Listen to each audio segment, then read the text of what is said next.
So, I'm going to talk about the book entitled The Picture of Dorian Gray, written by Oscar Wilde. Over the years, this book has been made into several movies. One of them is called Dorian Gray and was made in 2009, and it is the remake of an older movie. The plot is quite different, but always deals with the same topics of the book, like the obsession with beauty and youth and the passing of time.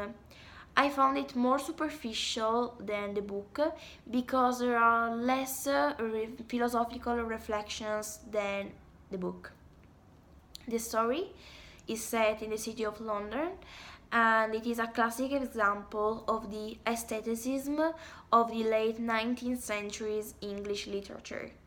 The plot is the story of Dorian Gray, a young and a handsome man whose rich friend Lord Harry introduces him to an artist called Basil Hallward.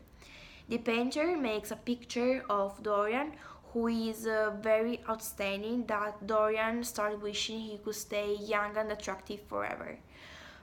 His wish is fulfilled and the picture starts aging instead of him. Of course, this has terrible consequences as Dorian becomes obsessed with his appearance.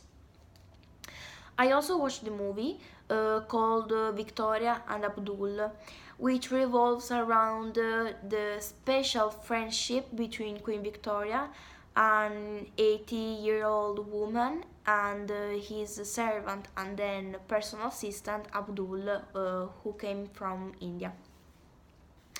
I especially enjoy the two protagonists of the story because, despite their difference of age and role, they form a unique couple who profoundly respected each other. In the book, I found the character of Lord Henry very fascinating for his practical way of thinking. While reading the book, I discovered aspects that made me think were up to date and modern. I personally think that the issue of beauty and youth is strictly linked to our time, where thousands of people undergo plastic surgery in order to always look young, gorgeous, and beautiful. I would recommend both the movie and the book because they deal with modern issues such as the vulnerability of beauty that are fascinating and thought provoking. This inspires also philosophical reflections like the description of the relationship between Dorian and the portrait, and this is a way of exploring the connection between the outside world and his soul. The aspects in common are the desire of staying young forever and beautiful, but whereas in the movie there is the awareness of the passing of time by Queen Victoria, in the book The Picture of Dorian Gray, the protagonist becomes so obsessed with his image that he ends up killing people because of his narcissism.